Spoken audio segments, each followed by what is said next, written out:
Ku ingin mengenalmu Tuhan, lebih dalam dari semua yang ku kenal.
Shalom, selamat pagi Bapak Ibu Saudara yang terkasih dalam nama Tuhan.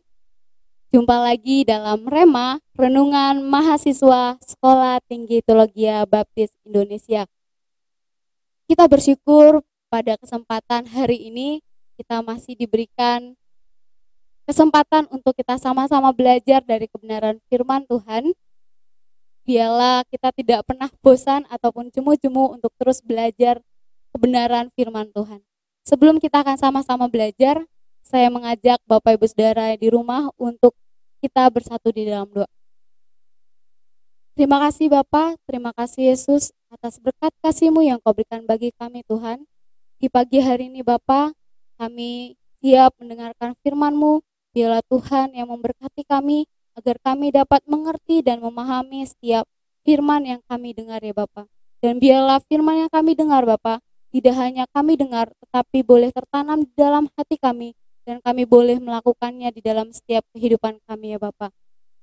Berkati kami Tuhan, berkati renungan pada hari ini.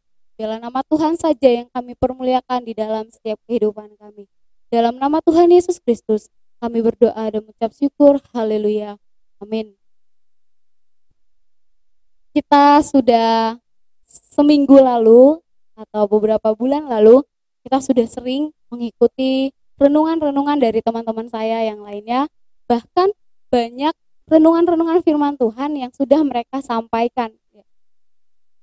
Pada hari ini kita akan sama-sama belajar dari Matius 13 ayat yang pertama sampai ayat yang ke-23. LAI memberi judul Perumpamaan tentang seorang penabur. Mungkin kita sudah tidak asing ya dengan pasal ini atau ayat firman Tuhan ini. Bahkan kita sering mendengar ataupun membaca ayat firman Tuhan ini. Tidak hanya ketika kita di rumah, ketika kita di gereja, atau dimanapun kita sudah sering mendengar kebenaran firman Tuhan tentang seorang penabur.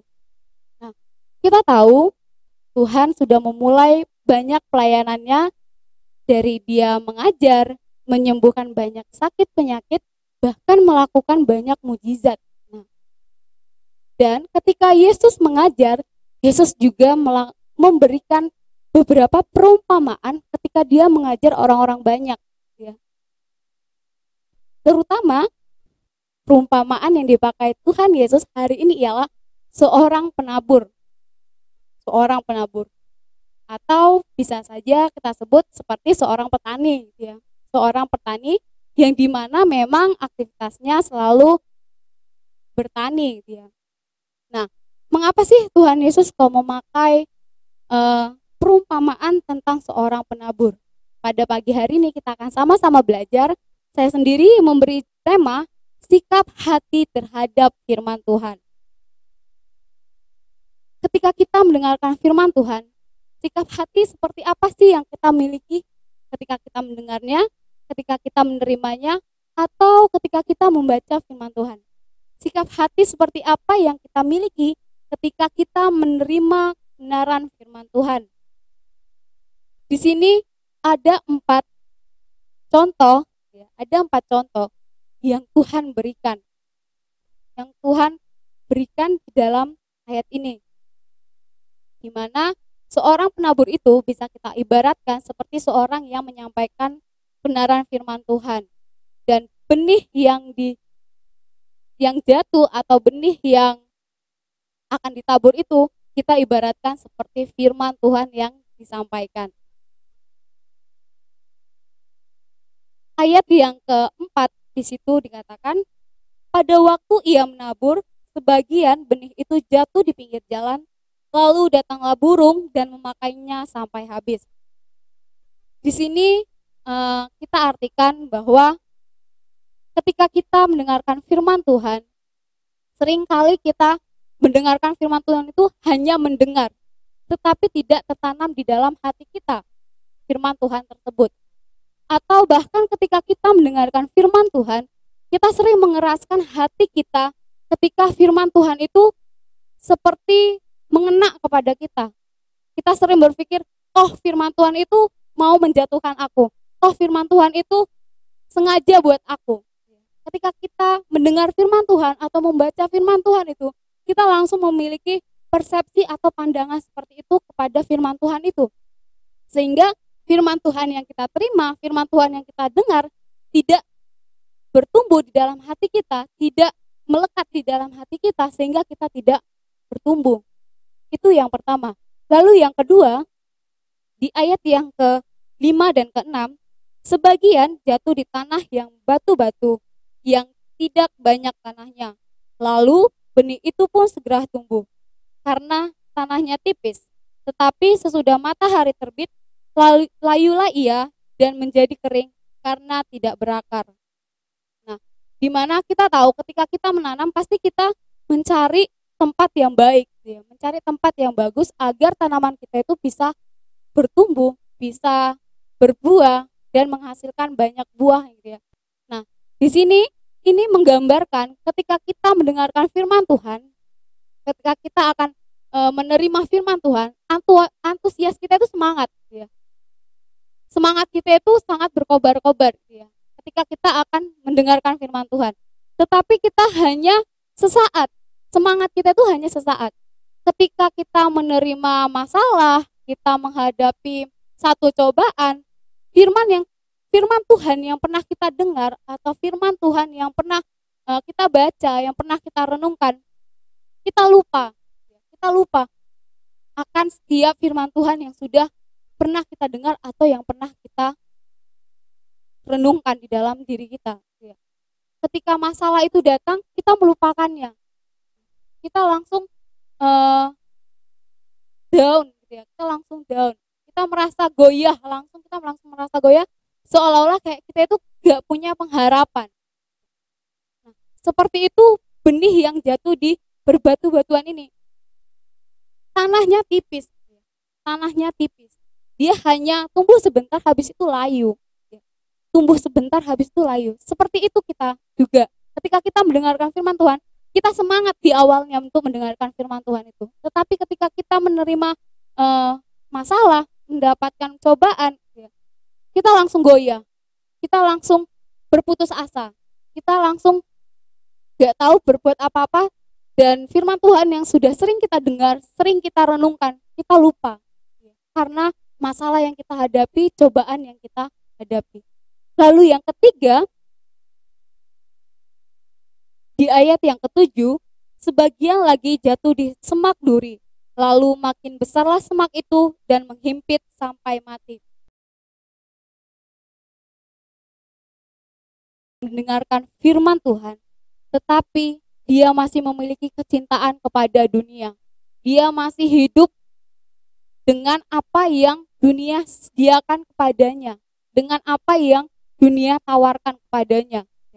Ayat ini berbicara tentang tipu daya kekayaan di dalam setiap kehidupan manusia, di mana setiap orang yang ada di dunia ini menginginkan kekayaan, menginginkan memiliki banyak uang, memiliki banyak harta, memiliki jabatan yang sangat tinggi.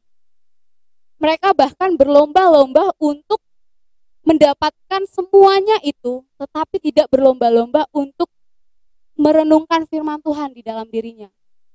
Mereka tidak berlomba-lomba untuk bertumbuh di dalam kebenaran firman Tuhan, bertumbuh dan berakar, berbuah, gitu ya, di dalam firman Tuhan, di dalam Yesus Kristus.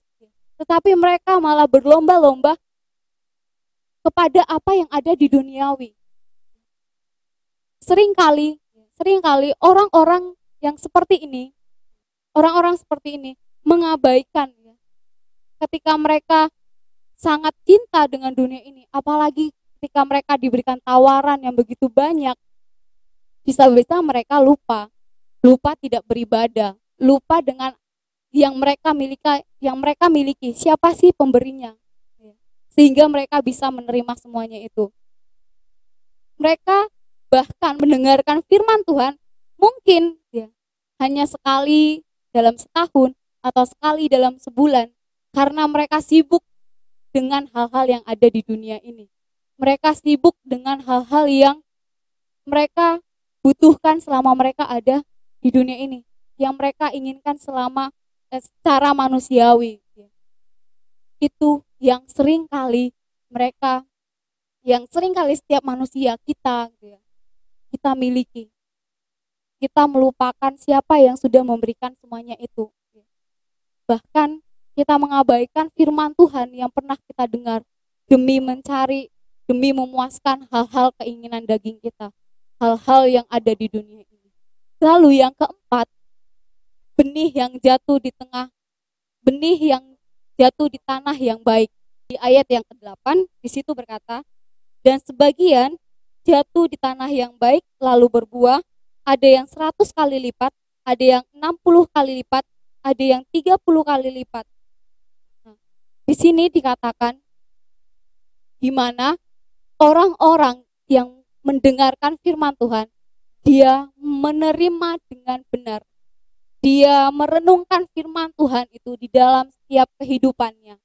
Ketika dia mendengarkan firman Tuhan, ketika dia membaca firman Tuhan itu tidak hanya sekedar dibaca atau didengar, tetapi dia renungkan di dalam hatinya, sehingga orang itu bertumbuh, sehingga orang itu berbuah, sehingga orang itu tidak mudah goyah, tidak mudah putus asa, karena dia benar-benar memahami, dia benar-benar mengerti akan setiap firman Tuhan yang dia dengar ataupun yang dia baca. Tidak hanya menjadi sekedar dia mendengar atau membaca firman Tuhan itu, tetapi dia merenungkannya di dalam kehidupannya, sehingga ia bertumbuh, dia berbuah. Di dalam Lukas 8 ayat 15 menambahkan bahwa orang-orang ini menyimpan firman Tuhan itu di dalam hatinya. Dia menyimpan dan merenungkannya di dalam hatinya, sehingga orang itu berbuah, sehingga orang itu bertumbuh, berakar di dalam Tuhan. Tidak mudah digoyahkan oleh apapun. Meskipun mereka menghadapi kesulitan, menghadapi masalah, menghadapi cobaan, dia selalu merenungkan dan mengingat akan setiap firman Tuhan yang pernah dia dengar ataupun yang pernah ia baca. Dari keempat tempat benih yang jatuh ini, kita yang mana dari yang keempat ini? Apakah yang di pinggir jalan? Apakah yang di bebatuan? Apakah yang di semak duri? Atau di tanah yang baik? Ketika kita mendengarkan firman Tuhan, sikap hati seperti apa yang kita miliki? Kita hanya mendengarnya saja sambil lalu? Atau kita malah tidak ingin mendengar? Atau malah kita melupakan akan firman Tuhan itu? Atau bahkan ketika kita mendengarkan firman Tuhan itu, kita menanamkannya di dalam hati kita dan kita bertumbuh di dalamnya. Biarlah firman Tuhan pada pagi hari ini mengingatkan kita kembali. Ketika kita mendengarkan firman Tuhan, respon seperti apa yang kita miliki ketika kita menerima firman Tuhan itu? Apakah kita hanya mendengarnya? Atau malah kita akan merenungkannya dan menanamkan firman Tuhan itu di dalam hati kita? Mari kita bersatu dalam doa.